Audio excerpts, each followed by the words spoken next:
You know, it's very hard for me to compare work because there are always different people that you're playing.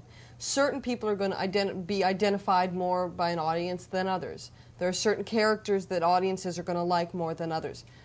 It's very hard for me as an actor to compare work because there's so much that goes into it. The background, how we shot it, the tone on the set, everything is so dependent on each other that it's hard to compare. I certainly like Jessie a lot. I mean, I respect Jessie a lot, and I like what she says very much. Of course, the whole theme of the picture is journalism and the rights of journalists and do they go too far and so forth. You have one speech that you do so well where you talk with him, really read him off about hurting other people. I was very worried. We came up with that because we were talking, and it's when he has he's really put two different people on the blocks and celebrated one and really stomped on another, and it should have been completely reversed. And when she asks him how could he do that, we've tried it in the process like every way possible. We tried it where I was hysterical. We're just crying and like, how could you do that? Then we tried it where I was really angry, like tough. And every grain in between. And what we've come up with is when she just says it to him. And it works the best because it pierces it. Because if you yell at somebody too much, they won't listen. You know, when you hear a loud noise, what do? You know, if somebody clapped their hands right now, I'd go like that. So what you do is you need a bullet. You need a little bullet. And that's what we came up with. And I'm really happy with it, the way that scene was played. Because it just goes, ee. It's like, me. You're mean. Have you personally been victimized by journalists? I've been victimized in the sense that there have been articles that have been written about me that I didn't like. But I have not been raked over the coals, so to speak. But I'm very careful. You know, if I sense that something's not right, I'll bring it up to the journalist. I'll say, wait a minute, I sense that you don't like me. So if you tell me why, at least then I can, if I have to defend myself, I can defend my choices. But if you're going in pretending to like me and I can tell you don't like me very much, then you're going to slam me. That's not fair. So I'll call people. And I'm not afraid to call them at home. I mean, I'll find if somebody slams me, I'll call them up. And I'll say, what was that? Excuse me?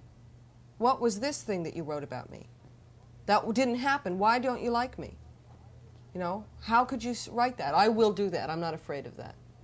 Have you ever wanted to throw a drink in somebody's face like Carly Simon does? Yeah, but not to a journalist, to some women who take a second look at my husband. I'd like to do worse things to them, things I cannot say. I wonder, Jamie Leigh, having been brought up in the business through your parents, if you don't have a great advantage in dealing with the press because you could see, or were you not aware of that? I do have an advantage. That is, you hit the advantage. You know, people assume that I had advantages, you know, thrown at me. That's not true at all. The advantages I have are ones, for instance, the older Hollywood, the first generation of Hollywood, the golden era. They were taught the press was as much a part of a movie as making the movie. Selling a movie is as much a part of making a movie. And so I certainly was brought up around that. You know, the press was allowed into my life as a child.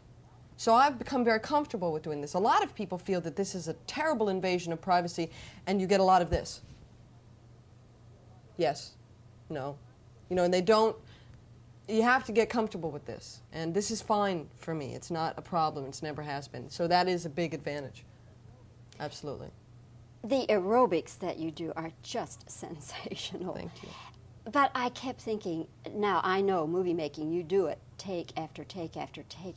How in the world could you do that? I learned a big lesson on this movie. We did a lot of these sequences.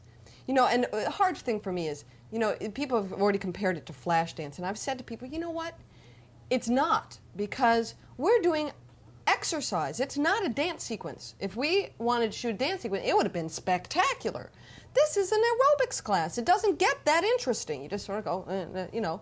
A lot of the hip rolls are added to get, you know, a little rhythm into it. But, you know, exercise is not necessarily, you know, this big to do. The thing that was so hard was I also would teach the rehearsals, and I learned my lesson. So if I ever have to do anything physical in film again, I will only save it for the camera. Because what I did was I would warm up everybody in the morning, go through all the camera rehearsals, and when it came time to shooting, I was gone. And I had to like pull all of my reserves out, and so it was difficult. Did you lose a lot of weight during this film? No, I gained weight because I gained muscle. I got very hefty. Do you think that that there's too much aerobics in it, or not? I think that maybe there is, but maybe there isn't. Maybe a little bit, but the music's good. You know, I think that a lot of that has to do with the selling of music. So. And one thing about it, Jamie Leigh, people do keep their eyes riveted to the screen during all that aerobics. So you certainly, you can pick out different people to watch. They'll surprise you. Okay. Well, Jamie Leigh, it's good to see you again. It's really nice to see you. Congratulations.